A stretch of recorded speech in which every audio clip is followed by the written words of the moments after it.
Et si on parlait de sport? Une émission produite par Laurent Garnier avec le concours du comité départemental olympique et sportif de Haute-Garonne. Bonjour à toutes et à tous et bienvenue dans cette émission et de Si on parlait de sport, une émission exclusivement consacrée au sport que nous avons le plaisir avec Audrey de vous présenter tous les mercredis. Bonjour Audrey. Bonjour Laurent. Nos invités Céline Guiraud et Xavier Noguera pour le basket et Bastien Blanquet. Bonjour. Bonjour. Bonjour. Au sommaire, petit rappel pour ceux et celles qui découvrent l'émission. Celle-ci se déroule en deux parties, comme un match avec deux mi-temps de 2 fois 15 minutes. En première mi-temps, nous accueillerons donc Céline Guiraud et Xavier Noguera et nous parlerons basket et des performances de l'équipe de France à l'Euro féminin qui s'est déroulé en Slovénie et en Israël. Juste avant la mi-temps, notre première chronique avec Auristelle Marx, athlète de haut niveau, médaillée de bronze paralympique aux Jeux de Barcelone en 1992 et d'Atlanta en 1996. Elle nous parlera de son parcours extraordinaire, époustouflant, inoubliable et de son action pour changer le regard sur le handicap. En deuxième mi-temps, c'est au cœur de l'organisation de l'Human Paddle Open de Toulouse que nous vous transporterons pour aller à la rencontre de Robin Aziza, directeur du tournoi, et nous recevrons Bastien Blanquet, 6e joueur français, qui nous parlera de sa passion pour le paddle. Dans la deuxième chronique de ce match, nous retrouverons Nicolas Bayot, coach professionnel, pour la deuxième partie et comment améliorer les performances des dirigeants et managers grâce aux neurosciences motivationnelles. Voilà, j'ai réussi à le dire. Et si on parlait de sport avant match?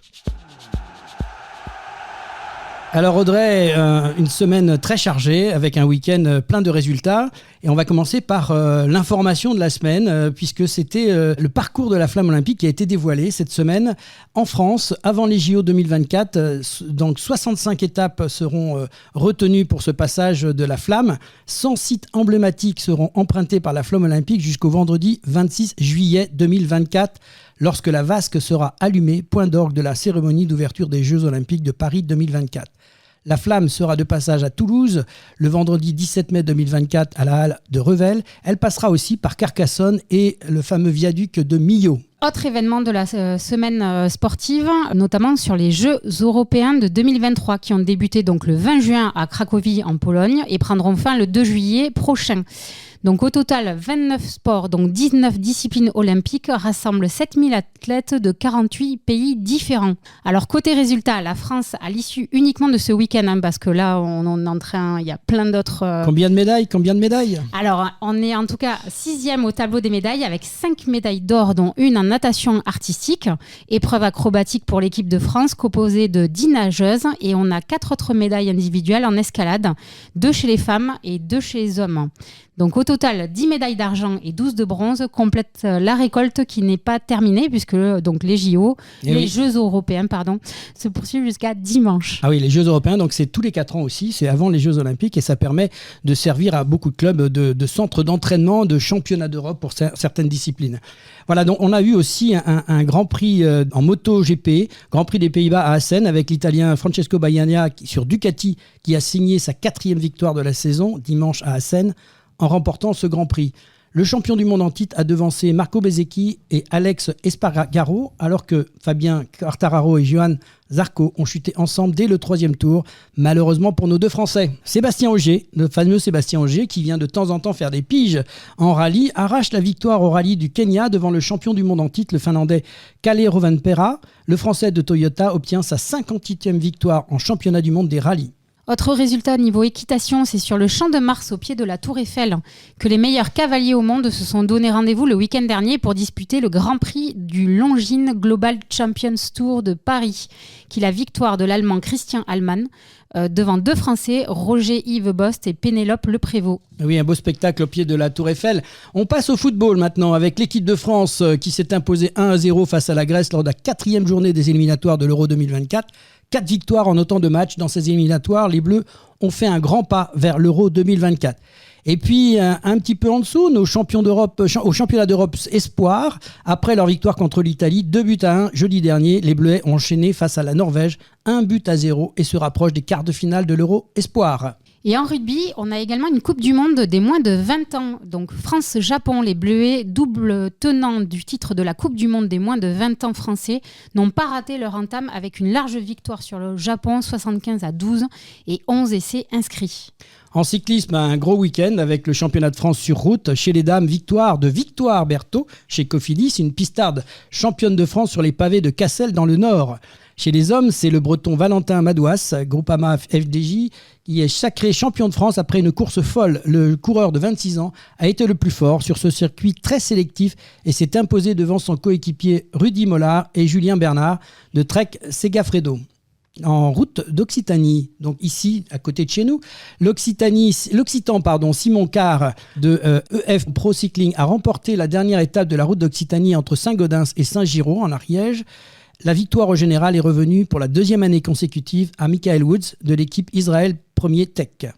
Et enfin, un pelote basque spécial dédicace à Françoise Clar qui était chez nous la semaine dernière. Donc, dans le cadre du Fronton Series, le Stade Toulousain Pelote accueillait la première étape. Le tournoi international de Toulouse s'est donc disputé dans 2 disciplines majeures, la paletta cuir et la pala corta. Donc, le podium de pala corta a vu le Toulousain Sylvain Breffel, champion du monde, et son coéquipier espagnol Miquel Sanz sur la plus haute marche. Et pour la paletta cuir, l'étape a été remportée par l'emblématique joueur catalan Emiliano Skufka, prononciation Made in 31. C'est bien, c'est ça, Gaudret, c'est bon. Et Thomas Laborde. Donc, à noter l'excellente performance du jeune Bastien Picard, licencié au Stade Toulousain Pelote, qui a fait également une prestation remarquable face aux récents champions du monde, dont Skufka et Labiano. Cette manifestation a également été l'occasion de fêter donc les 100 ans de Robert Bonafous, ancien président de la Ligue, toujours licencié au TOAC Pelote, qui s'est vu remettre le trophée du plus ancien licencié par Lilou Echeverria, président de la Fédération française de pelote basque. Alors en volleyball, la Ligue des Nations, au terme d'un gros combat, la France s'incline contre le Brésil en Ligue des Nations. Les Bleus se sont inclinés 3 manches à 1, 20-25, 24-26, 25-19, 23-25. Très difficile pour l'équipe de France maintenant de se qualifier pour le tour suivant. Et enfin au basket, qui va être notre première chronique de cette émission. Donc l'Eurobasket féminin, au lendemain de sa défaite en demi-finale contre la Belgique 63-67, l'équipe de France a su se ressaisir et a battu la Hongrie 82-68 dimanche donc à Ljubljana, je vais y arriver, Slovénie. Bien, super. Lors du match pour la médaille de bronze. Alors moi je vais faire un petit clin d'œil, mais tout le monde en parle, c'est important quand même. On parle de basket, petit clin d'œil du côté des États-Unis, et on ne peut pas passer à côté de ça avec le jeune Victor Wembanyama qui a été appelé en premier lors de la draft, une première historique pour un Français. Alors Audrey, c'est quoi la draft ? J'allais te poser la question, Laurent, qu'est-ce que la draft ? Alors on a les gens du basket peut-être qui peuvent nous répondre. Qu'est-ce qu'une draft au basket aux États-Unis ? Xavier, peut-être ? Une draft, c'est les clubs par rapport à leur classement. Ils ont un classement et ils gagnent par rapport à leur classement des tours de draft. On va dire des tours de choix pour des joueurs. C'est très tactique parce qu'ils peuvent échanger les tours. C'est très compliqué. Et donc les clubs choisissent des talents qui sortent d'universités américaines ou d'Europe pour les recruter pour leur équipe. Voilà, c'est ça. Merci beaucoup. Le draft, c'est le point d'entrée principal pour la majorité des joueurs évoluant en NBA. Voilà, il fallait faire ce petit clin d'œil. Victor Wembanyama a 19 ans, il mesure 2,20 m. Il évolue en France au club de Boulogne-le-Valois. Il a rejoint les San Antonio Spurs. Son compère, faut pas l'oublier, du club Bilal Coulibaly, a lui aussi drafté en 7e position. Il évoluera aux Washington Wizards. Il y a donc 2 Français dans le top 10 d'une même draft et c'est une grande première. Et donc nous retrouvons nos invités Céline Guiraud et Xavier Noguera pour la première mi-temps de cette émission. Et si on parlait de sport ? Et si on parlait de sport ? Première mi-temps.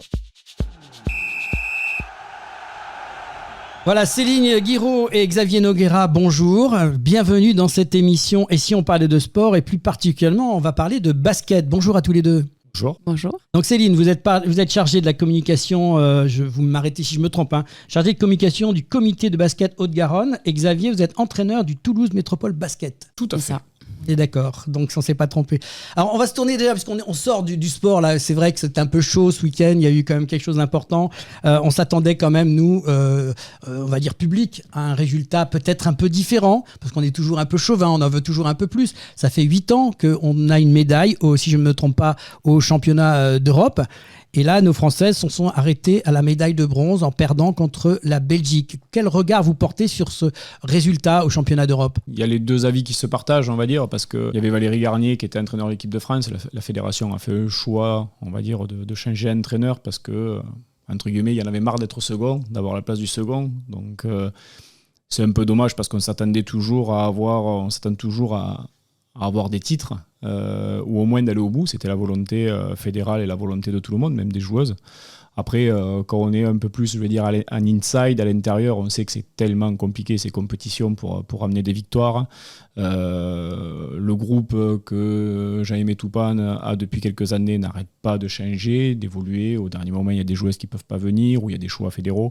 Donc c'est très compliqué de revenir avec une médaille. On ne peut que les féliciter de revenir avec cette médaille de bronze, même si la volonté fédérale était de revenir avec la plus belle. Sur le match, qu'est-ce qui explique un peu parce qu'en fait, ça part de la Belgique où ils ont un peu raté la première mi-temps, on va dire. Qu'est-ce qui explique c'est quoi ? C'est le stress ? Qu'est-ce qui s'est passé ? Et puis finalement, est-ce qu'ils se sont déréglés, les filles ? Qu'est-ce qu'il y a eu Après, je pense que la Belgique, pour moi, avec l'Espagne, a développé le plus beau jeu du championnat d'Europe. Donc, c'était assez logique de les voir en finale. Après, c'est très particulier. On a Iliana Rupert qui s'est fait mal au dernier match de poule. Donc il manquait quand même une joueuse intérieure très importante dans notre dispositif. Après, il faudrait être un peu plus, je vais dire, à l'intérieur de l'équipe pour savoir qu'est-ce qui s'est passé ou comment ça s'est passé. Après, il y a toujours des adversaires et les adversaires mettent des choses en place pour justement contrarier ce que la France faisait plutôt bien depuis ce début du championnat d'Europe. Donc félicitations à la Belgique, pardon. Alors, maintenant, on va redescendre un tout petit peu au niveau de la discipline en elle-même. On a parlé du haut niveau, c'est intéressant. Vous êtes, vous, entraîneur de basket. Présentez-nous un peu cette discipline quelque part, ce basketball, pour le candide qui nous écoute. Qu'est-ce que le basket exactement ? Quelques mots de pédagogique par rapport à la discipline. Alors, très simplement, le basket, c'est un sport qui se pratique à 5 contre 5 sur le terrain. On joue avec les mains, on fait progresser le ballon soit en dribble, soit en passe. Et le but du jeu, c'est de marquer plus de paniers que l'adversaire. Alors, combien de manches, on va dire ? Comment ça se passe, les temps ? C'est 4 fois 10 minutes. Ok. Voilà. Et donc, il y a une petite précision aussi. Donc, vous êtes entraîneur du TMB. Tout à fait. C'est l'équipe ? C'est une équipe professionnelle féminine, la seule équipe professionnelle féminine on va dire, d'Haute-Garonne. Donc, c'est important. Club féminin de Toulouse. Qui est bien classé. Cette année, un petit peu moins parce qu'on redescend en deuxième division, mais après, le club travaille pour dès l'année prochaine, revenir à la place, je pense, qui est importante pour la ville de Toulouse, c'est-à-dire la première division. Super, en tout cas, très beau. Enfin, moi, j'ai eu la chance de voir des matchs. Franchement, c'est une très belle équipe, que ce soit l'équipe masculine ou féminine. Ils se battent tout le temps. Enfin, franchement, le basket, c'est quand même un très beau sport à voir, en tout cas, et à supporter aussi. Ça, c'est pas mal. Alors, moi qui fais 1m65, est-ce que je pourrais, donc Céline, je m'adresse à toi, est-ce qu'il y a des conditions particulières, des âges aussi, parce que bon, j'ai peut-être plus l'âge non plus pour faire du basket, je sais pas, à quel âge on peut commencer, voilà, qui peut donc jouer, donc c'est mixte aussi, et voilà, comment ça se passe ? Tout le monde peut jouer, tout le monde peut pratiquer le basket, puisque comme disait Xavier, ça se passe en 5 contre 5, mais on a eu la chance depuis les dernières années de voir évoluer le basket et de proposer d'autres disciplines, du 3-3 par exemple, du basket santé également, du micro-basket pour les tout petits, à moins de 3 ans. Donc effectivement, on a la place pour tout le monde. C'est ce qu'on appelle des pratiques dites de vivre ensemble. Donc aujourd'hui, une personne de 65 ans, de 20 ans, un homme, une femme, un jeune, un tout petit de 2 ans, peut être en capacité de venir pratiquer dans une association. Donc on a 65 associations au sein du département de la Haute-Garonne qui sont en capacité de vous accueillir. Il suffit juste de rentrer en contact, de pouvoir faire une initiation ou d'aller aux journées portes ouvertes, via aussi l'école. Par exemple, si un enfant peut pratiquer avec son école des opérations basket-école, on appelle ça, ou lycée aussi, et collège, de pratiquer. Aujourd'hui, on était à La Ramée avec l'UCEP en partenariat, où on a pu également proposer des initiations basket 3-3. Du coup, sur ce territoire. Donc là, c'est en lien avec les écoles où vous organisez justement des initiations spécifiques avec justement pour dénicher peut-être des talents ou initier au basket et vous faire découvrir ? Alors, le dénicher des talents, c'est notre parcours, on va dire. Donc, il y a de l'initiation pour toute personne lambda, et ensuite la formation qui est, elle, par contre, spécifique. Donc là où c'est une détection qui se fait au sein des clubs. Donc, nos collègues techniciens sont en charge d'accompagner ces sportifs vers le haut niveau. Donc, il y a une détection qui se fait dès l'âge de 11 ans dans les clubs. Et ensuite, on les suit, ces enfants-là. Ceux qui ont le meilleur potentiel sont appelés dans la sélection Haute-Garonne. Et donc, il y a toutes les semaines un suivi avec les techniciens au sein du département, un suivi de U12, U13, selon l'âge, ensuite vers le parcours de performance fédérale. Donc ça marche en licence pour du coup, au niveau département, région, comment moi j'habite, je sais pas, à Mondonville, comment ça se passe tu as dit, il y a 65... Voilà, donc quand on habite par exemple à Mondonville, on a des clubs qui sont proches, on a le Blagnac par exemple, on a Cornebarieux également qui peuvent vous accueillir. Donc on prend une licence au sein de ce club, on paye une cotisation, on adhère à ce club, on peut bénéficier d'entraînement, de matchs en compétition si on choisit la partie compétition de pratiquer ce basket. Et tous les week-ends, on a des matchs à domicile, à l'extérieur, selon un calendrier, un classement. Et quelquefois, donc, on accède aux phases finales à la fin de l'année, en mai-juin, des phases finales départementales pour décrocher le titre de champion départemental de sa catégorie. Génial. Et tous les deux, quelles sont les d'autres actions que vous pouvez faire pour promouvoir peut-être le basket ou rendre visible un petit peu toutes les actions que vous faites au sein du département ou de la région? Est-ce qu'il y a d'autres événements sportifs dans l'année? Alors nous, au sein du comité départemental, donc il y a des actions de 3-3. Par exemple, on était au Port Viguerie où on a proposé un tournoi 3 contre 3. On a actuellement le basket santé tour pour initier et faire découvrir cette pratique de basket santé sur tout le département. Au sein même des clubs, et par exemple le TMB, la partie association amateur, propose des journées portes ouvertes. Xavier, si tu veux peut-être...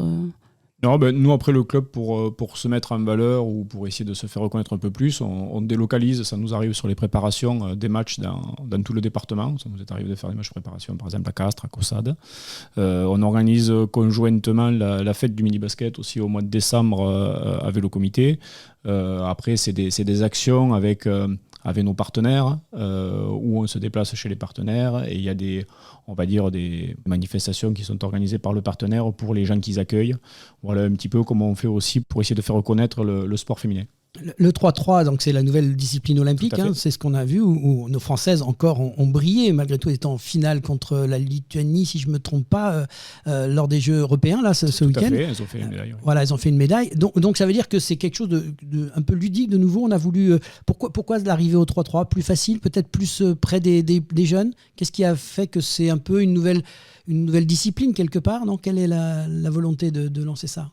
Après, pour moi, c'est une autre discipline. C'est quelque chose de totalement différent qui peut être un tremplin, je vais dire, pour certaines filles de mieux s'investir sur le 5-5 ou se donner confiance parce qu'il y a beaucoup plus d'espace. Du coup, on joue sur un demi-terrain à 3 contre 3, donc beaucoup plus d'espace. Un ballon pour 3 au lieu d'avoir un ballon pour 5. Donc ça développe, on va dire, un peu plus d'agressivité que d'habitude. Après, je pense que c'est un autre sport. Ça demande beaucoup moins de lecture, beaucoup moins de prise d'infos. C'est un jeu beaucoup plus physique, les arbitres laissent vraiment jouer. Et beaucoup de monde trouve, on va dire, beaucoup d'intérêt pour cette discipline parce qu'il y a moins de règles. On n'est pas régi par des règles en permanence, des coups de sifflet. Dans l'air du temps, on ne veut pas trop de règles aujourd'hui. Mais totalement, donc les gens s'y retrouvent. Et puis il y a des gens, du coup, vu le nombre qu'on peut se retrouver aussi sur un terrain à 5 contre 5, demi-terrain, trouvent beaucoup plus de plaisir dans cette nouvelle discipline qui est le 3-3 parce que, voilà, justement, ils arrivent à se développer et à jouer aussi pour eux. Et je rajouterais aussi, c'est une culture qui s'associe à la culture urbaine de street aussi. Et donc nous, on a également des pratiquants différents. Alors certes complémentaires aussi avec le 5-5, mais qui se pratiquent aussi plutôt l'été, période estivale aussi, et avec des cultures urbaines associées à cette pratique. C'est une belle manière de faire du repérage aussi finalement, parce qu'à travers cette approche de jeunes, on peut peut-être repérer des talents quelque part pour les amener un peu plus loin. Tout peut arriver. Bon, des talents, on peut en voir partout. Hein.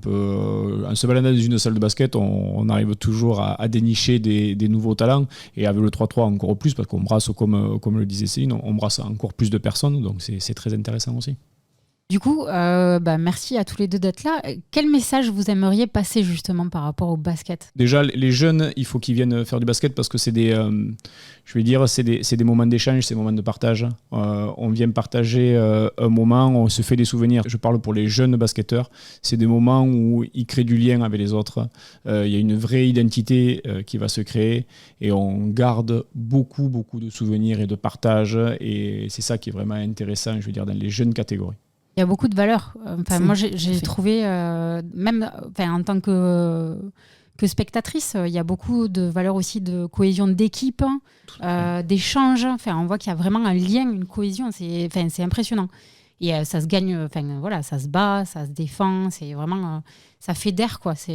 D'ailleurs, Audrey est une vraie fan, parce que vous avez vu qu'aujourd'hui, elle est à la couleur. Hein. Elle a joué le jeu, donc il faut noter de la part d'Audrey, qui était, dès le départ, m'a dit, t'as vu, je me suis mis en rose pour faire plaisir. Donc voilà, vous avez déjà une fan. Donc on invite tous nos auditeurs qui ont envie de taper la balle, de savoir mettre une balle dans un panier. Donc c'est pas aussi simple que ça. À quelle hauteur le panier 3,05 m. 3,05 m, donc on le baisse pas pour Audrey de temps en temps, non, c'est pas un possible. petit peu. On pourra s'arranger. On pourra s'arranger, d'accord. Voilà. Non, et toute la famille peut pratiquer avec toutes les formes de pratiques différentes du basket. On est panier à 3,05 pour les adultes, mais basket santé, micro-basket, basket tonique aussi. C'est quoi le basket tonique ? C'est une forme de fitness adaptée aux gestes du basket. Il faudrait qu'on fasse une émission où vous nous parliez un peu dans le détail de tout ça. C'est quand la prochaine initiation ? Quand vous voulez. En tout cas, merci à tous d'être venus. On espère que ça va donner envie aux gens de faire du basket, de suivre un peu vos consignes. Vous, plein de bonnes choses pour le basket, le développement du club. Et puis, Céline, quand vous voulez, on vous accueille ici. Si vous avez des projets, n'hésitez pas à nous faire passer des programmes ou des événements à venir. L'émission Ici on parlait de sport, c'est fait pour vous. Et vous revenez ici quand vous voulez. Merci beaucoup. Avec plaisir. Et puis, on sera à Toulouse Plage, nous, cet été, pour proposer justement cette pratique 3-3 à Toulouse. Alors, j'en profite du coup, Toulouse Plage, les dates et le lieu. Je sais que ça va être à la Prairie des Filtres et tout l'été, quoi. Vous nous faites passer ça dès que vous avez les infos, comme ça on en parlera dans l'émission. Le programme n'est pas encore défini, mais on y sera dès juillet, dès l'ouverture de Toulouse Plage. Et donc peut-être pour plus de renseignements aussi, pour tous les auditeurs, www.basketcd31, c'est ça, .com, tout à fait, et sur nos réseaux sociaux également, Instagram, Facebook, LinkedIn, Twitter. Parfait. Merci beaucoup à tous les deux. Et maintenant, nous retrouvons donc pour la chronique du jour Auristel Marx, médaillé paralympique aux Jeux de Barcelone en 1992 et d'Atlanta en 1996, avec un témoignage fort que je vous laisse le soin d'écouter. Et si on parlait de sport, la chronique.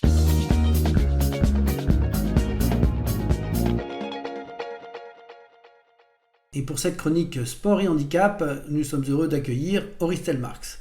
Athlète de haut niveau dans les années 90, médaillé de bronze paralympique aux Jeux de Barcelone en 92 et d'Atlanta en 96, un parcours extraordinaire, époustouflant, inoubliable, et pourtant ça n'a pas été facile. Votre histoire commence dans une salle de gymnastique à l'âge de 14 ans, où vous pratiquiez régulièrement et à un bon niveau. Une chute, une mauvaise chute, et là, tout s'écroule. Racontez-nous la suite. Oui, tout s'écroule effectivement. Alors moi j'étais passionnée de gymnastique. À l'âge de 7 ans, je commence la gymnastique. Donc entraînement effectivement quasiment quotidien. Et puis nous sommes à 15 jours des championnats de France. Et donc un entraînement intensif. Et là ça va être la chute, la mauvaise chute. Je vais chuter sur le bas du dos, fracture, luxation de la colonne vertébrale qui va entraîner une paraplégie, une paralysie de mes membres inférieurs. Donc effectivement, tout s'écroule, tout bascule, ma vie bascule.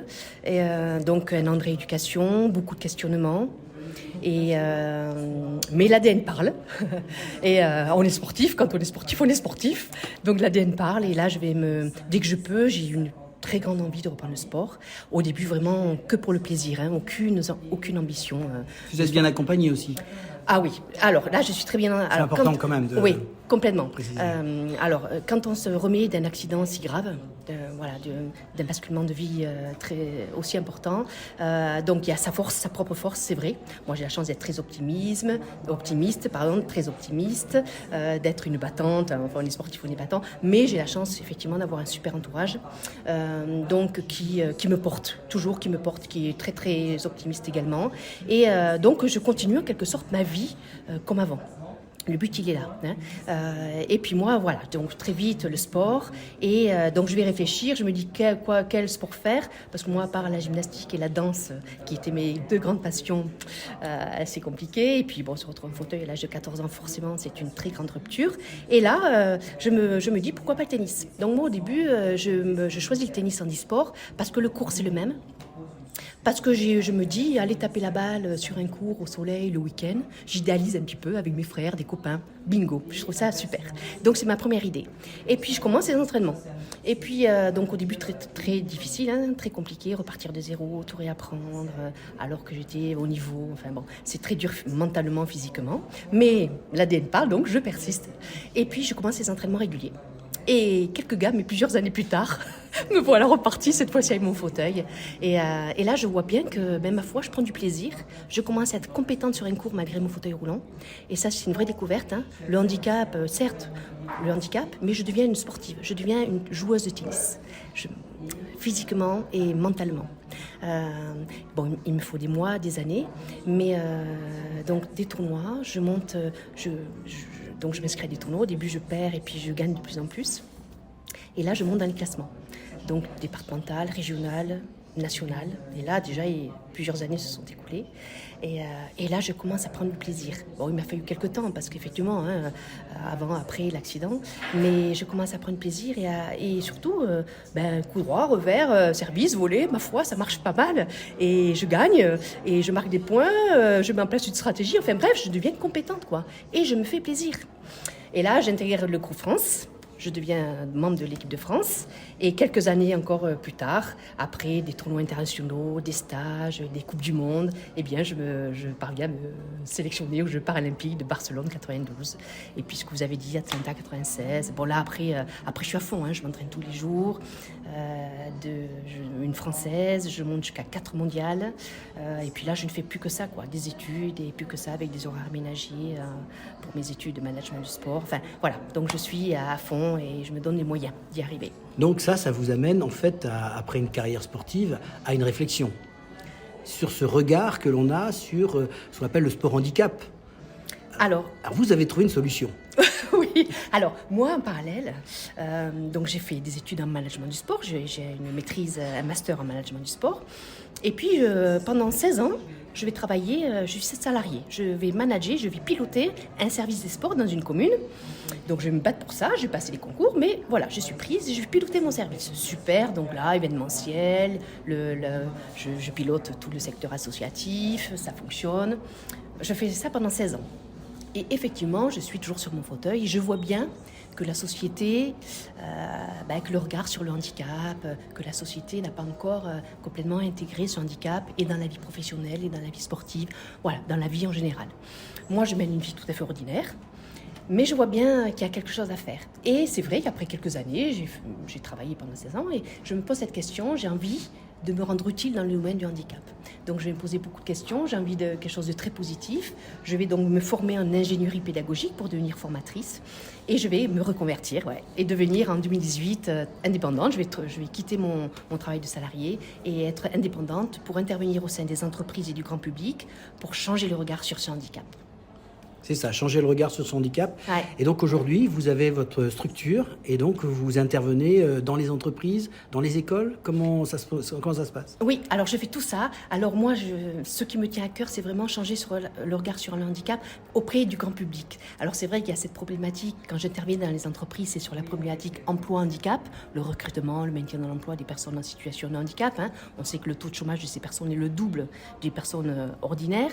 Donc là, il y a beaucoup de choses à faire. Mais moi, c'est vrai, j'avoue, ce qui me tient à cœur, alors c'est c'est le changement de regard auprès des jeunes, donc en milieu scolaire, à partir de l'école élémentaire jusqu'au lycée, même dans les écoles, à l'université, changer de regard, dédramatiser ce handicap auprès de ces jeunes, parce que je sais que dans leur vie personnelle et professionnelle, ce sont des valeurs qu'ils vont porter dans leur vie personnelle, mais peut-être qu'un jour ce seront des chefs d'entreprise, des collaborateurs qui seront en contact de personnes différentes, et donc ils auront une approche différente et bienveillante, et au lieu de voir ce handicap, ils verront avant tout la personne avec ses richesses, avec ses compétences, avec ses savoir-faire, ses savoir-être, sa technicité, et ils ne seront pas là en train de regarder que ce handicap, et ce ne sera pas une barrière. Alors justement, qu'est-ce qu'on pourrait dire à tous ces jeunes, puisque en fait vous êtes en train de nous dire qu'à travers le sport, vous qui étiez une super athlète, d'un seul coup, vous vous cassez la figure et puis vous repartez, vous rebondissez. On peut dire qu'aujourd'hui la France n'est pas sportive, mais c'est un message que vous faites passer finalement à tous ces gens qui ont un handicap. Peut-être que c'est ça qu'il faut leur expliquer à ces jeunes. Oui, aussi, exactement. À travers le sport, moi j'ai cette chance en fait, quand j'interviens auprès des personnes, que ce soit les adultes ou les enfants, j'ai cette double casquette, handicap, et en plus, comme je suis en fauteuil roulant, c'est le handicap visible par définition, donc qui est très impactant auprès des gens, en termes de communication, quand je délivre un message, ils évoluent avec mon fauteuil, donc ça c'est très important, c'est très efficace. Et puis, bien sûr, j'ai ce parcours de sportif de haut niveau. En plus, j'étais sportive avant, j'ai eu un accident de sport et j'ai su rebondir, et en plus je suis allée jusqu'au meilleur niveau. Alors ça c'est vrai, c'est très très inspirant en termes d'impact, c'est très inspirant en termes de message, et c'est très impactant quelles que soient les personnes que j'ai en face. Et c'est vrai que ça porte ces valeurs, savoir rebondir, de persévérance, d'optimisme, de dépassement de soi, de changement, d'adaptation au changement, d'acceptation du changement, de résilience dont on parle beaucoup. Ce sont toutes ces valeurs que je porte à travers mes messages. Un vrai discours de championne. Oui. Merci Auristel pour ce beau témoignage. Formatrice consultante sensibilisation au handicap destinée aux professionnels et au grand public. Vous pouvez la retrouver sur son site www.auristelmarx.com. Voilà, c'est la mi-temps, retour au vestiaire, et on se retrouve dans quelques instants pour parler paddle avec une interview de Robin Aziza, directeur de l'Human Paddle Tour, dans l'ambiance du Palais des Sports de Toulouse, avec Bastien Blanquet, 6e jour français, à nos côtés sur ce plateau pour évoquer le paddle en France. Et si on parlait de sport, mi-temps.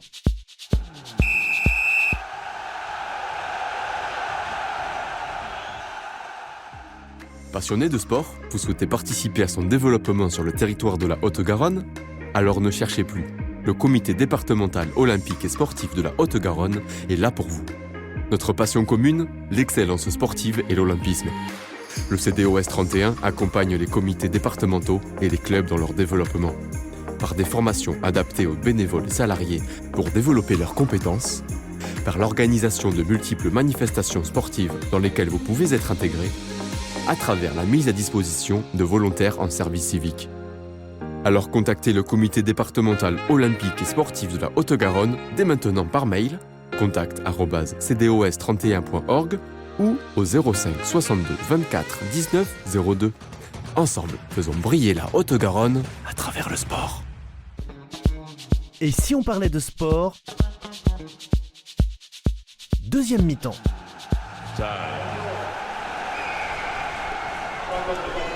Voilà, Romain Aziza pour l'émission. Et si on parlait de sport, Romain, bonjour. Bonjour. Merci de nous accueillir ici dans ce superbe Palais des Sports. Reconfiguré pour l'occasion. Qu'est-ce qui se passe exactement de cet événement, deuxième édition ? Reconfiguré, on l'a dit, pour accueillir donc ce Human Paddle Open 2023. C'est donc la deuxième édition de l'étape du World Paddle Tour en France, qui accueille les meilleurs joueurs de la planète ici pendant une semaine à Toulouse au Palais des Sports André Brouat. Alors, les meilleurs joueurs de la planète, ils viennent d'où ? Parce que la planète, elle est grande. La planète, elle est grande, mais ceux qui dominent très nettement le paddle aujourd'hui, ce sont les hispanophones, les Espagnols et les Argentins, qui sont vraiment incontournables dans notre ranking international. On a quelques Portugais, on a aussi les Français qui essayent de tirer leur épingle du jeu, mais très nettement les Espagnols et les Argentins sont devant. Alors, pourquoi Toulouse, finalement, et vous êtes au cœur d'un circuit, en fait, comme pour le tennis, on va dire. Oui, tout à fait. Sur ce circuit du World Paddle Tour, on a 22 étapes.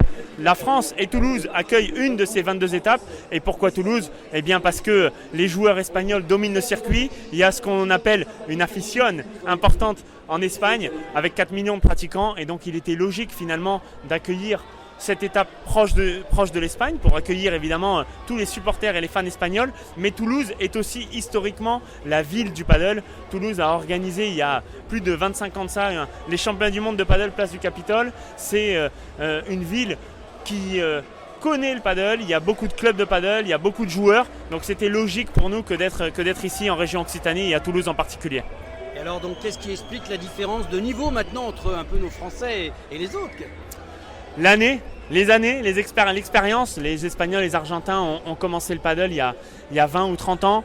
Les joueurs que vous voyez cette semaine sont presque nés raquette en main. Quand nous, on connaît le paddle depuis 4-5 ans, donc on a des joueurs qui sortent bien souvent de l'industrie du tennis, qui sont des anciens joueurs de tennis et qui se mettent au paddle. Mais malheureusement, on n'est pas encore éduqués au paddle dès le plus jeune âge. Ça prendra un petit peu le temps, mais pour le moment, les Espagnols sont bien devant. Alors le projet, il est justement deuxième édition. C'est quoi l'avenir de ce projet sur Toulouse ? L'idée, c'est de le rendre pérenne et d'associer Toulouse au paddle et le paddle à Toulouse, quelque part. On aimerait rester là très longtemps. On verra ce que le futur nous réserve, mais en tous les cas, on est très très très content d'être ici à Toulouse. Les collectivités nous soutiennent, les partenaires aussi sont nombreux, et donc c'est un vrai plaisir que d'être ici en terre occitane. Les joueurs de paddle, je peux vous dire qu'ils sont contents, le public est chaud. Un petit clin d'œil justement à tous les bénévoles qui vous êtes quand même. Oui. D'après ce que j'ai compris, vous n'êtes pas à l'organisation, mais il y a aussi tout ce qu'il y a autour. C'est incontournable les bénévoles, c'est incontournable toutes les bonnes énergies pour l'organisation d'un tel tournoi. On va recevoir 15 000 personnes cette semaine. C'est une vraie organisation sur laquelle on travaille depuis plus de 8 mois. Et donc évidemment, sans le soutien de la Ligue Occitanie, des collectivités, des bénévoles, de toutes les petites mains qui mettent la main à la pâte comme on dit, c'est vraiment incontournable et essentiel au bon déroulement du tournoi. On reçoit aujourd'hui Bastien Blanquet qui nous arrive tout juste du Palais des Sports puisqu'il a participé à cette belle compétition de l'Human Paddle Tour. Bonjour Bastien. Bonjour Laurent, bonjour Audrey. Bonjour Merci d'être venu nous rencontrer. Alors, bien évidemment, on va vous parler un peu de cette compétition. Peut-être pas l'espoir que vous attendiez dans cette compète, mais c'était un bel événement. Robin vient de nous le dire à l'instant. Alors, sportivement, comment ça s'est passé ? Sportivement, pas super bien, parce qu'on a perdu au premier tour avec mon partenaire Thomas Legge. Premier tour tableau final, parce qu'on avait une invitation de la part de l'organisation Robin Aziza et du tournoi. Très content parce que c'est une opportunité pour nous en tant que joueurs français. Comme on est classé hors du top 100, on ne peut pas rentrer dans ces tournois en tableau final directement. On est obligé de passer par les qualifications. D'avoir une étape en plus à Toulouse en France, c'était une opportunité pour nous. Et malheureusement, on perd 6-3, 6-4 contre deux joueurs à peu près top 40 mondial. On fait un match plutôt moyen et c'est dommage. On n'a pas assez profité de l'événement et du public et de cet événement un peu exceptionnel.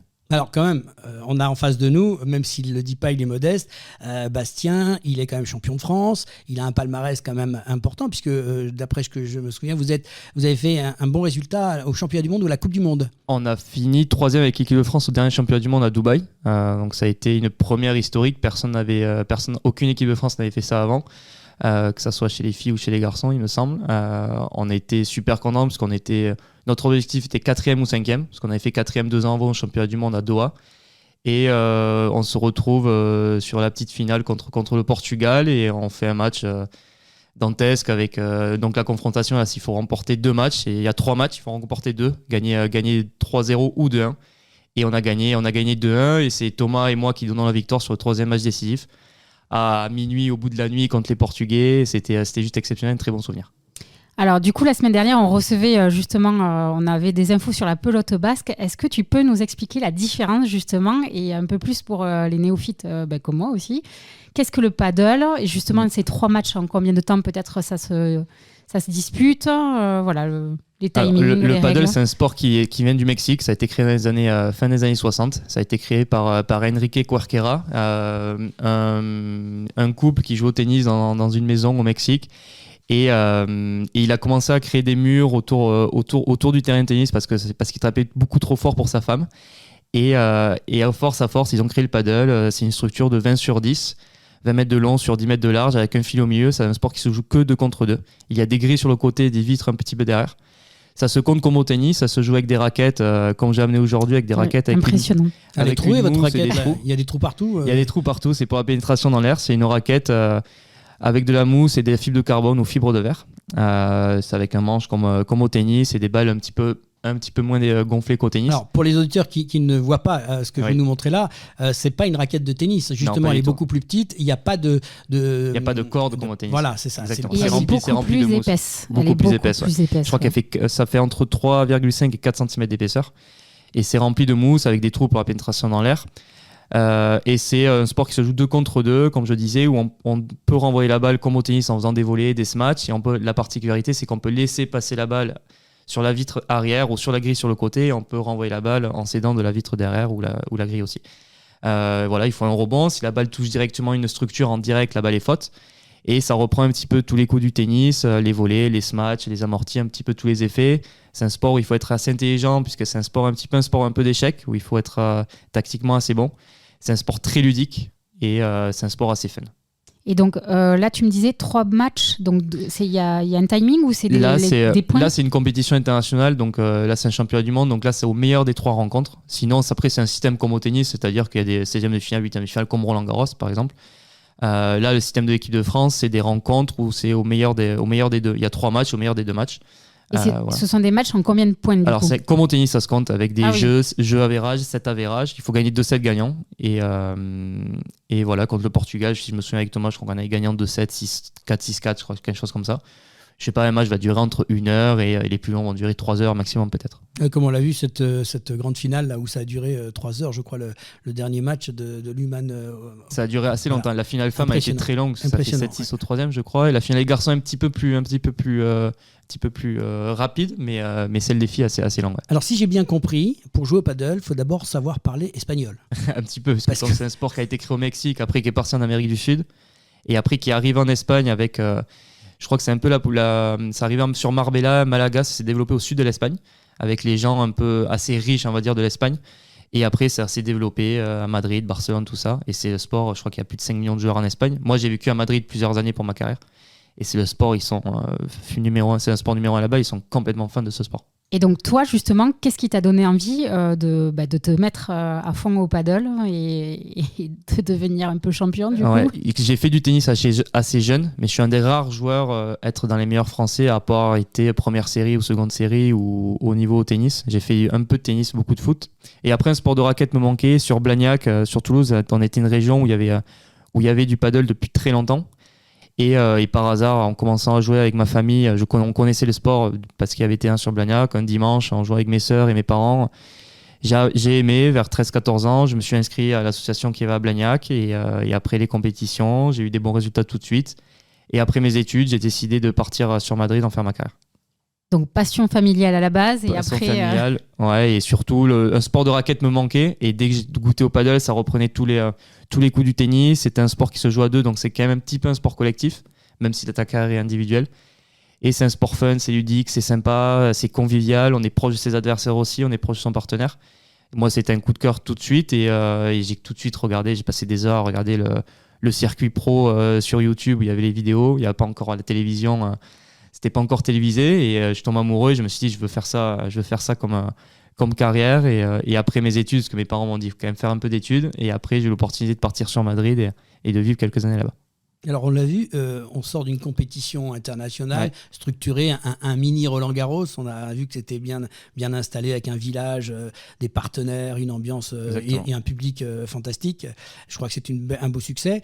La question que je me suis posée, c'est là on avait le haut niveau, on avait les grands champions, mais comment on peut arriver à ce niveau-là? Parce que finalement, dans le classement mondial, les 100 premiers, c'est que l'Amérique du Sud, 100 premiers, ou l'Espagne, quoi. Et alors comment ça il est possible d'obtenir des résultats en France? Est-ce qu'il y a une structure? Comment vous dépendez de quelle fédération? Comment ça se passe si un jeune veut demain s'inscrire au paddle?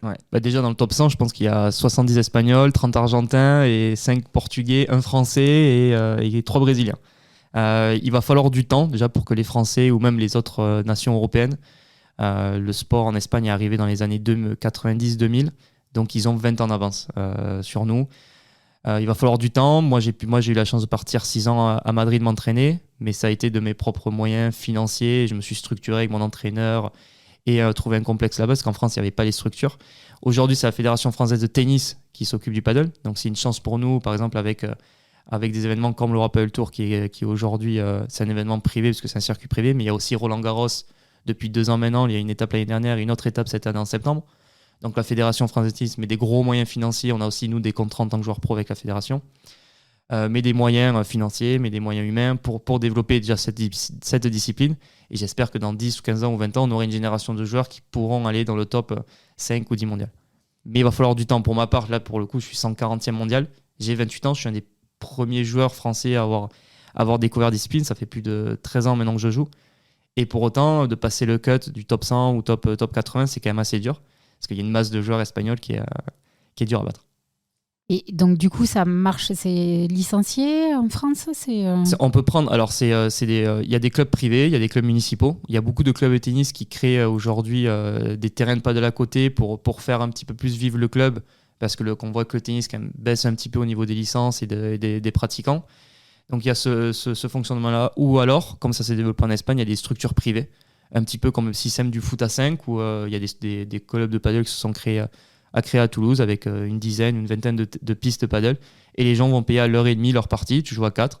Ça te coûte entre 10 et 12 euros ton heure et demie. Tu vas jouer entre copains. Et après, il y a des tournois de la fédération. Ça commence de la catégorie P25, P50, jusqu'à P2000. Il y a des catégories de tournois avec un nombre de points que tu marques pour le ranking français. Et après, si tu veux partir sur le circuit international, comme moi je l'ai fait, il faut aller en Espagne, il faut voyager, faire le circuit du Europe Padel Tour, faire l'autre circuit de la Fédération internationale de paddle aussi, parce qu'il y a aussi une guéguerre entre 2 circuits en ce moment, parce que le sport est en développement, et marquer des points, rentrer dans les circuits, etc. Donc le conseil qu'on peut donner à un jeune ou à des parents qui ont découvert, parce que ce week-end, il y a quand même beaucoup de monde, et s'il y a des parents qui veulent vraiment que leur enfant en fasse, il n'y a pas vraiment encore de développement de structures intégrées. En France, c'est assez compliqué. Il y a quelques structures en France, comme à Lyon, mon ancien partenaire qui a monté une académie. À Bordeaux, il y a une académie qui a été créée aussi. D'accord. À Toulouse, il commence à y avoir des écoles de paddle, enfin partout en France, des écoles de paddle. Mais on n'est pas non plus sur une structure comme au tennis, ou comme au foot, ou comme au rugby. Moi, le conseil que je donnerais, c'est comme moi de partir en Espagne. Mais il faut avoir financièrement les reins solides. Il faut trouver. Moi, j'ai eu l'opportunité avec mon ancien équipementier d'avoir trouvé un coach rapidement et un club aussi. Et tu pars dans un pays où tu vois plus ta famille, tu parles pas la langue, c'est quand même aussi compliqué émotionnellement et mentalement. Oui, sacrifices aussi quand même. C'est beaucoup de sacrifices. Donc moi je conseillerais de partir en Espagne parce qu'il faut aller dans la Mecque du paddle, et la Mecque du paddle elle est en Espagne, que ce soit Madrid ou Barcelone ou Valence ou d'autres villes. Moi pour le coup je suis revenu à Toulouse depuis maintenant 1 an et demi, donc je m'entraîne ici, j'ai créé ma structure ici, j'ai mon coach, j'ai mes préparateurs physiques et tout ici. Mais pour un jeune qui veut se lancer, ouais, pourquoi pas aller faire des stages en Espagne, pourquoi pas aller dans une académie en France, mais c'est le début. Donc c'est assez compliqué. Et là, tu parlais aussi donc, du coup du paddle féminin. Donc c'est pas réservé uniquement, ce n'est pas un sport masculin à 100%. Donc là, c'est pareil, on a un bon classement. Déjà en Espagne, je crois qu'il y a plus de 40% de femmes qui jouent. Donc en fait, c'est un sport tellement ludique et fun et sympa et convivial que les femmes aiment jouer au paddle parce que c'est facile. C'est plutôt facile à jouer quand on débute. Si je prends le tennis par exemple, c'est quand même très dur de lancer la balle, de servir. Le terrain est grand. Il faut physiquement être assez apte pour courir, pour envoyer la balle. Et les adversaires sont quand même durs. Au paddle, on joue 2 contre 2. Donc on peut aller jouer avec une copine, contre 2 copines, contre en famille. Et c'est quand même plus simple à jouer. La balle revient tout le temps parce qu'il y a les vitres derrière qui vont nous aider ou les grilles sur le côté. C'est plus facile parce que la raquette est plus petite aussi. La balle va moins vite. Et donc en Espagne, les femmes jouent énormément ça. Et en France, on a Alix Colombo, notre numéro 1 française, qui doit être 20e mondiale, donc c'est quand même énorme. On a Léa Godalé, notre 2e française, qui est 40 mondiale. Et en France, on a de plus en plus de tournois féminins, de tournois mixtes aussi, et pas mal de filles françaises qui partent en Espagne faire le circuit. Et il y avait une finale cette semaine au Human Padel Open qui a fait 7-6 au 3e. Et c'est un sport qui, moi, j'aime bien regarder les femmes parce que ça va un tout petit peu moins vite que les hommes. Et on se régale et on voit des échanges de plus en plus longs. Mais le paddle correspond tout à fait au sport féminin. Donc Audrey, tu sais ce que tu vas faire le week-end prochain, hein? Il va m'entraîner, Bastien, il va m'entraîner. Avec grand plaisir. Alors juste, on va conclure sur cette interview, mais c'est quoi les prochains rendez-vous, Bastien? Prochain rendez-vous, là j'ai une semaine à Toulouse d'entraînement. Je pars normalement la semaine prochaine en Suède pour un tournoi de la Fédération internationale. Et après, ça va s'enchaîner avec les grands chelems qui vont arriver de la Fédération internationale, avec un tournoi sur Rome, un tournoi sur Madrid et un gros événement aussi Roland Garros début septembre. Le championnat de France fin septembre aussi. Il y a plein de choses qui vont arriver. Normalement, les championnats d'Europe avec l'équipe de France en octobre. Eh ben, on va vous suivre et puis n'hésitez pas à venir nous voir dans cette émission. Et si on parle de sport, on est très content de vous accueillir et on espère bien sûr que vous allez pouvoir monter dans l'échelle de cette compétition, de ces compétitions et surtout au niveau de l'échelle mondiale. Merci beaucoup, Bastien. Merci beaucoup. Merci, à bientôt. Et si on parlait de sport, la chronique.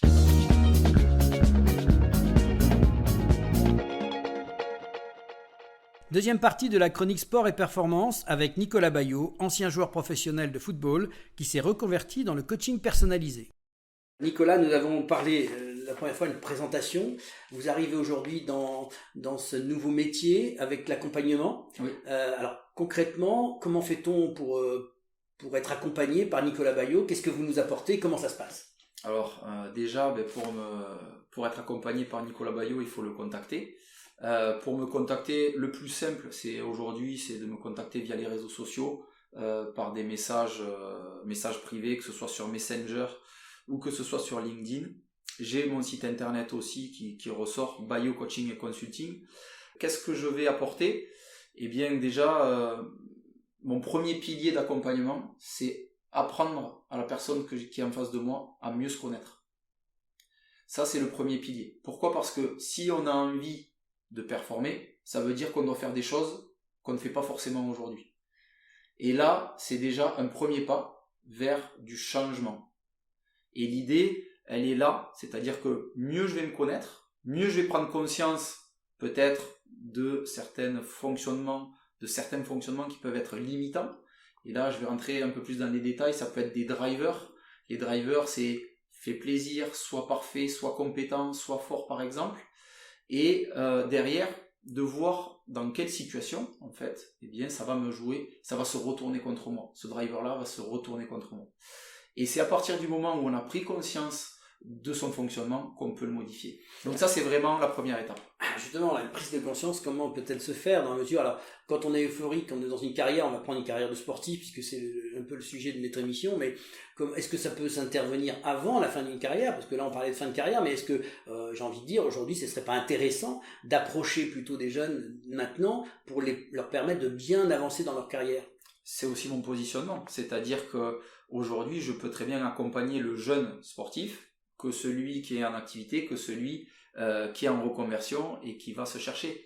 Plus tôt on va le faire, mieux on va se connaître, plus on va être performant. Donc en fait, c'est pour éviter les écueils de ce qu'on voit souvent. On monte très très vite dans le niveau, puis à un moment donné, tout s'écroule. Et c'est peut-être pour éviter de se casser la figure, on va dire, un peu trop fort, que cet accompagnement peut être utile. Oui, en fait, c'est utile pour tout le monde. Et encore plus dans le milieu sportif parce qu'on est très rapidement lancé, j'ai envie de dire, dans la vie active. Donc l'idéal, c'est, en fait, dans notre société, il n'est pas naturel de se faire accompagner. Si vous allez aux USA, par exemple, dès votre plus jeune âge, vous allez avoir un coach et mental, et physique, et nutritionnel, etc. Nous, ici, c'est pas encore rentré dans les mœurs. Donc, on y arrive petit à petit. Et puis, aujourd'hui, on est en train de montrer les premiers exemples et surtout des prises de conscience qui se font très rapidement. Alors, quel message on peut envoyer à tous ces sportifs, tous ces peut-être même, j'allais dire, chefs d'entreprise, dès maintenant? Est-ce que cet accompagnement-là peut être utile ou est-ce que c'est une culture qui n'est pas la nôtre et c'est pas utile?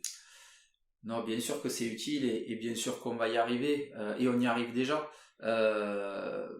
Souvent, ça se dit pas forcément encore parce que c'est pas encore quelque chose d'ancré, comme je le disais tout à l'heure, mais plus tôt on va le faire, et mieux ça sera, et ça demande bien sûr aussi une certaine ouverture d'esprit, une certaine aussi humilité, et le champion, c'est celui qui se remet toujours en question. Ouais, alors la vraie question, elle est là, c'est peut-être pas dans notre culture, parce que quelque part on cultive peut-être un peu l'orgueil de se dire moi j'en ai pas besoin, moi je suis au-dessus de tout ça. C'est peut-être un peu ce côté chez nous, on va dire culture européenne, de se dire j'ai pas besoin de ça, je m'en sors très bien comme ça. J'ai connu ça, et puis ça on va dire c'est notre mental, je vais pas rentrer dans les détails, mais notre mental il nous raconte des histoires qui sont souvent éloignées de la réalité. Et moi je suis là justement pour permettre à ces personnes de se rendre compte quelle est la réalité. Merci beaucoup pour ces explications. Donc concrètement, on peut vous joindre sur le site, on peut vous joindre à travers les réseaux. Facile d'accompagnement et de conseils. Aujourd'hui même, là, vous travaillez avec un certain nombre déjà de personnes. On peut avoir facilement un rendez-vous avec vous, c'est pas compliqué. Tout à fait. En fait, quand vous allez vite vous rendre compte que j'ai un rendez-vous que j'appelle découverte, qui est gratuit. Ça permet de présenter comment j'accompagne, de faire connaissance et de voir aussi s'il y a ce matching qui se fait. Parce que se faire accompagner, c'est déjà du côté du client, penser que je suis la bonne personne pour l'amener au step suivant. Et d'autre part, il faut aussi que les valeurs correspondent et qu'il y ait ce matching qui se fasse pour qu'on puisse travailler ensemble. Alors pour parler très concrètement, vous allez sur place, comment vous organisez vos rendez-vous, comment ça se passe? Alors, un chef d'entreprise ou un joueur qui a envie de vous voir, comment... Alors, très concrètement, aujourd'hui je travaille à 90% en visio, je suis sur la région toulousaine, je peux me déplacer et après on met en place une organisation, mais ça fonctionne très bien aussi en visio. Eh bien, merci pour toutes ces informations et on espère que vous allez pouvoir accompagner beaucoup de gens pour leur bien-être et leur santé mentale. Merci Nicolas Baillot et à une prochaine fois. Et si on parlait de sport, la prolongation. Voilà, fin de la mi-temps et on se dirige directement vers la prolongation. Et on va retrouver nos invités Céline Guiraud et Xavier Noguera pour ce quiz que nous a proposé Audrey. Donc Audrey, à toi de jouer, je te passe la balle. Alors moi j'aime bien créer des quiz justement sur un sport que vous ne connaissez pas et aujourd'hui du coup c'était le paddle. Voilà, donc il n'y a pas de dribble, ça va bien se passer. Et pour vous départager tous les deux, on va commencer par toi Céline, je vais te poser 3 questions de paddle. Après, ça sera au tour de Xavier et on enchaînera sur des questions JO pour vous départager. Donc là, ça sera un peu plus général. Prête? Vous êtes prêts? Oui. Alors, à toi Céline. Donc le paddle se joue à 2 joueurs ou à 4 joueurs? 4, 2 contre 2. Bravo. Je vois Xavier. Un point pour Céline. Xavier se décompose déjà pour la première. Et voilà, 1-0 déjà pour Céline. Attention, deuxième question. Est-ce qu'on peut jouer au paddle avec une balle de tennis? Non. Explication, s'il vous plaît. Alors, en fait, effectivement, on peut jouer avec une balle de tennis au paddle. Ok. Voilà, désolé. Les joueurs ont droit à 2 rebonds. Vrai ou faux? Faux. Bravo. Bravo. J'attends les questions pour moi. Alors du coup, pour l'instant, première manche... Céline, elle a joué au paddle. Ouais, j'ai l'impression un petit peu. Hein. Non. Donc 2 points pour Céline à 3. Donc maintenant, c'est au tour de Xavier. Est-ce que tu es prêt pour la première série de 3 questions? Allons-y. Est-ce que les matchs de paddle se jouent en 3 sets gagnants? Vrai ou faux? Vrai. Et non, c'était faux. Ouais, c'est 2 sets. J'ai hésité. Ouais. Deuxième question. Le terrain a des couloirs comme au tennis. Vrai ou faux? Faux. Alors là... Il y avait de l'intox, Céline, là. J'ai senti. On a senti Céline a essayé de vraiment... Je l'ai pas vu. On voit la compétition, là. Donc bravo pour l'instant.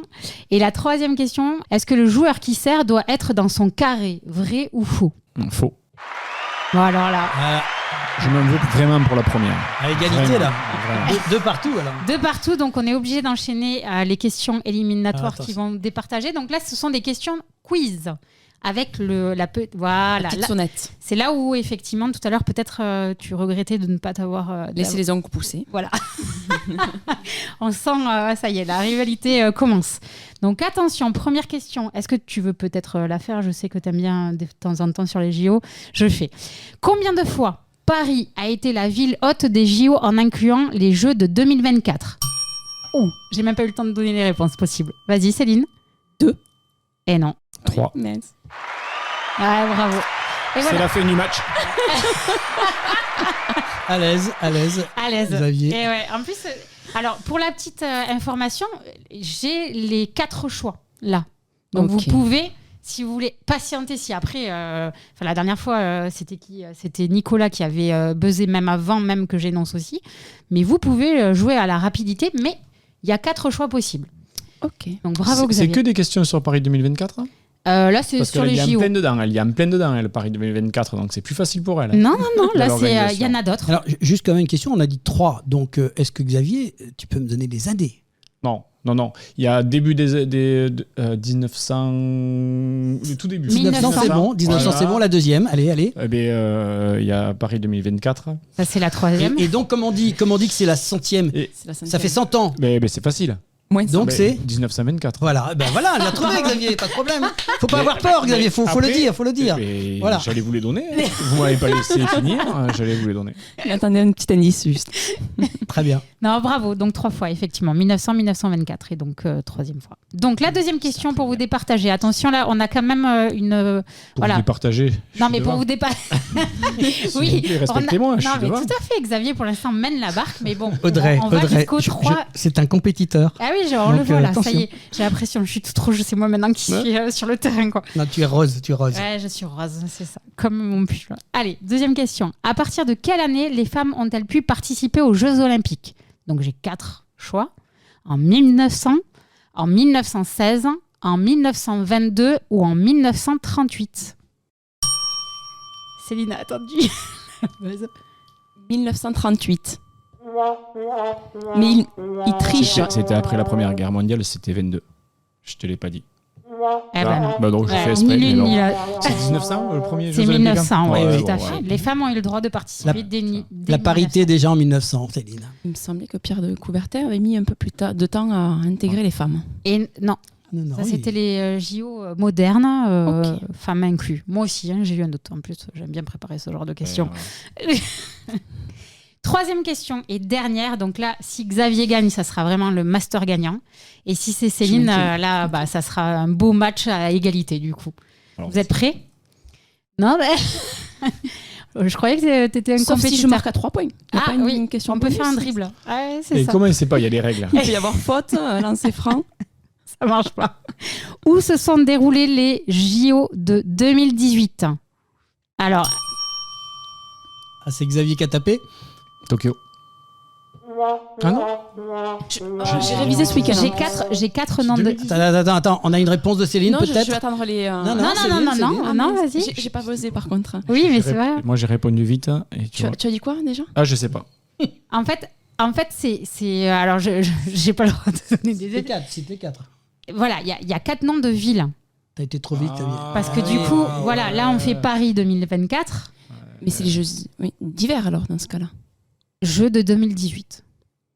Alors, c'était... il y a Alors, 4 villes. je vais super bien le dire. La première, il y a Pyeongchang, Pyeongchang. Pyongyang, c'est bon. Moscou, Vancouver ou Turin. Non, Pyongyang. Pyongyang, c'est ça. Ouais, ça veut dire. C'est ceux d'hiver. Le panier à 3 points au buzz. Comme Xavier était rapide, il a été trop vite. C'est ça le C'est ça. problème. Alors, qu'est-ce qu'on fait? Alors là, il faut mettre Moya, un arbitre. Moi, je dis, franchement, c'était une belle partie d'égalité. Franchement, bravo à tous les deux et merci d'avoir joué le jeu de Alors, ces on peut petits faire une quiz. dernière question rapide, voir s'ils ont bien suivi ce qu'on a dit. Combien y Alors- a-t-il de villes qui vont être traversées par la flamme Ah, oui. olympique? Merci, moi je la connais. T'es dans l'émission tout à l'heure. Non, sans donc, tricher, sans tricher, sans tricher. 65. Bravo Xavier. Ah ben là, c'est Je suis désolé, c'est une réponse facile. Il y en a qui ont écouté l'émission. Là, franchement, Ben, on peut dire. bravo. Voilà. Bravo. Merci. Et bravo, en tout cas, Xavier. Tu as gagné.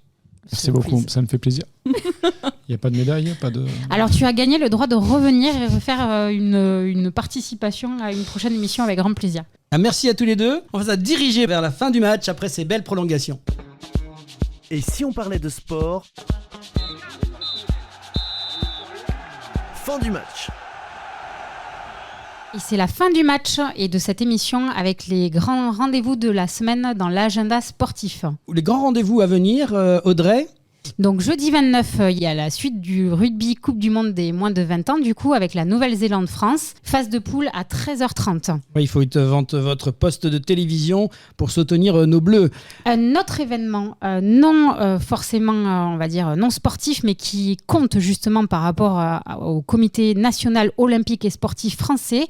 Le 29 juin, la même date, il y aura l'élection du nouveau ou de la nouvelle président ou présidente du donc, Comité national olympique et sportif français. Et le vendredi 30 au samedi 1er juillet, équitation Global Champion Tour à Monaco cette fois-ci. Et puis un grand rendez-vous, en tout cas pour tous les amoureux de la Petite Reine, samedi 1er juillet avec le départ de la 110e édition du Tour de France qui sera donné de Bilbao, la ville la plus peuplée du Pays Basque.